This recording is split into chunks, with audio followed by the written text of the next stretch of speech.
Nasa sentro ulit ng atensyon ang mga Kurdo patapos silang batikusin ni Pangulong Trump dahil sa pagkuha ng armas ng Amerika na para sana sa mga Iranian. Sabi ni Trump, akala namin ibibigay ng mga Kurdo sa kanila ang armas, pero binigo nila kami. Puro kuha lang daw ang mga Kurdo. Sobrang nadismaya ako sa mga Kurdo. Sa kabila ng pagkadismaya ni Trump sa mga Kurdo dahil hindi sila tumulong sa lokal na pag-aalsa, ayon sa ulat ng Jerusalem Post, siya mismo ang tumutol sa ideya ng pag-aalsa. Samantala, ang punong ministro ng Iraqi Kurdistan, si Masroor Barzani, ay kakapulong lang kay Pangulong Erdogan sa Istanbul.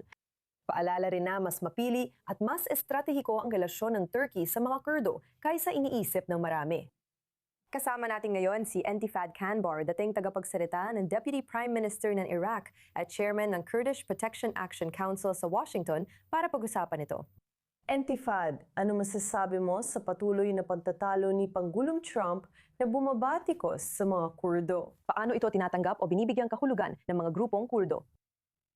Nicole, salamat sa pagbukas ng napakahalagang paksang ito. Sa palagay ko, ang I-24 News English ang pinakamainam na lugar para dito dahil patas at walang kinikilingan ang inyong investigasyon sa katotohanan.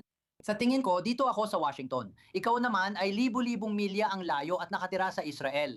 Nasa Washington ako, hindi ko maintindihan kung saan napunta at kanino naihatid ang mga sandatang ito. Kapag sinasabi niyang naihatid ang mga sandata sa mga Kurdo, Nicole, parang sinasabi na rin niyang naihatid ito sa mga Arabo. Pero aling Arabo, aling bansang Arabo. Sila ay mga Kurdo sa Iraq na minumura ang Iran.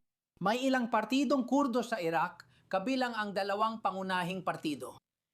Mayroong ilang partidong Kurdo, mga Iranian na nasa loob ng Iraq. May mga base sa loob ng Iraq. Mas mainam kung alam natin kung kanino ito na ibigay. Sa pagkakaalam ko, ang ilang media outlet ay pagmamay-ari ng PUK. Ang karibal ng KDP sa Erbil na namumuno sa gobyerno sa Erbil ay inakusahan na doon dinala ang mga armas. Wala namang saysay yon. Itinanggi ng KDP at pamahalaang Kurdish sa Kurdistan at Erbil na tumanggap sila ng armas. Bakit nila itatago o kunin ang armas kung natanggap nila gayong hindi nila kailangan o gagawin yon? Kaya sa tingin ko, maaaring si Ginoong Barat ang may hawak ng sagot dahil siya ang naroon mismo sa lugar. Siya ang nagdadala ng mga mensahe ng direkta mula sa Pangulo papunta sa mga Kurdo at sa Turkey. Si Pangulong Trump mismo ang nagsabing tutol siya sa ideya. Alam natin na tutol si Pangulong Erdogan dahil posibleng makuha ng ilang elemento ng PKK ang mga sandata na maaring maghasik ng terror laban sa mga Kurdo at sa Turkey. Malabo talaga ang isyong ito kaya sana ay magkaroon pa ng dagdag na paglilinaw. Nicole, mari ko ring idagdag ang Kurdish na correspondent sa Washington, correspondent ng Kurdish media sa Washington, ay nagtanong kay Sekretaryo Rubio tungkol sa mga sandata. Nagbigay ng sagot si Sekretaryo Rubio na tila walang laman at hindi tinukoy.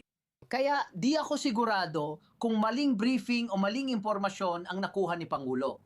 Di ko rin alam kung saan napunta ang mga sandatang yon. Pero may papangako ko sa iyo na ang pamahalaang Kurdish na nakabase sa Erbil ay walang kaalaman tungkol sa mga sandatang ito at hindi rin nila ito natanggap.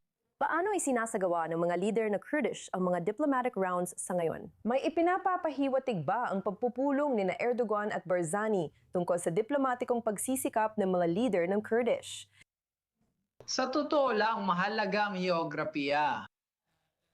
Di tulad ng Israel na may daan-daang milyang baybayin na konektado sa mundo, ang Kurdistan ay napapalibutan ng lupa.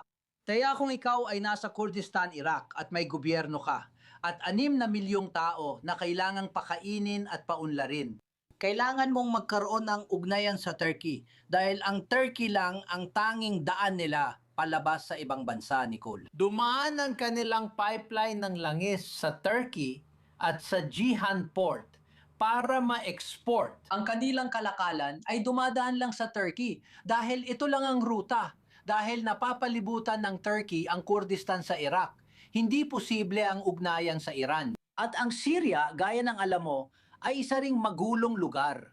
Kaya ang tanging labasan para sa mga Kurdo sa Iraq ay ang Turkey. Mayroon ding pagkakaunawaan sa pagitan ng Ankara at Erbil na pareho silang may isang kaaway at yon ay ang PKK. Sila ay isang teroristang grupong Marksista at naghahasik sila ng terror laban sa mga Kurdo sa Kurdistan at sa Turkey.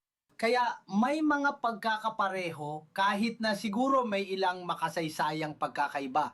Pero may mga pagkakapareho pa rin. At tapat kong pinupuri ang mahusay na diplomasya ng mga Barzani kung saan nagawa nilang pamahalaan ang ugnayang ito, ang mahalagang ugnayang ito sa Turkey. Sa paraang makakatulong sa sarili nilang tao. Tulad ng sabi ko, Nicole, ang lugar ay napapaligiran ng lupa. Intifad, kung muling humingi ng tulong ang presidente ng US sa mga Kurdo, handa pa rin ba silang tumulong sa Washington? Magdadalawang isip na ba sa susunod? Nicole, hayaan mong ipaliwanag ko ito sa iyo. Napakagandang tanong yan. Ang gobyerno ng Kurdistan ay hindi mga rebelde sa kabundukan. Ngayon, sila ay semi-soberanong gobyerno. Hindi mo basta-basta matatawagan ng kahit anong gobyerno sa mundo, kabilang na ang gobyerno ng Israel o kahit anong gobyerno, at hilingin sa kanila na sumali agad sa isang laban. Mayroon silang daan-daang milyang hangganan kasama ang Iran at wala silang kahit anong depensa laban sa mga drone o misil. Wala silang anumang depensang panghimpapawid. Kaya ang gobyerno ng Kurdistan ay kailangang maging maingat sa kung paano nila haharapin ang isyong ito dahil sila na ang lugar na pinakamaraming binomba ng mga milisya ng Iraq, mga proxy ng Iran at ng mismong Iran. Mahigit 800 na pag-atake na ang nangyari sa Kurdistan hanggang ngayon. Kailangan ko ring sabihin na nagpapasalamat kami sa Estados Unidos at kay Pangulong Trump sa pagtatanggol sa Kurdistan gamit ang kanilang mga F-16 at mga misil na pangdepensa sa Himpapawid. Pero kung wala ang depensa ng mga Amerikano, wala talagang kakayahan ang mga Kurdo na ipagtanggol ang kanilang sarili laban sa mga pag-atake mula sa Iran. Kaya kailangan nilang maging maingat sa pagharap sa anumang hinaharap na labanan o anumang tunggalian laban sa Iran dahil nanganganib ang 6 na milyong mamamayan nila sa pambobomba gaya ng nasaksihan natin at maaari sanang naging mas malala pa ito. Intifad Kanbar, salamat sa malinaw mong paliwanag ukol sa iba't ibang partidong Kurdish. Salamat din sa pagdalo sa I-24 News English na yon. Salamat!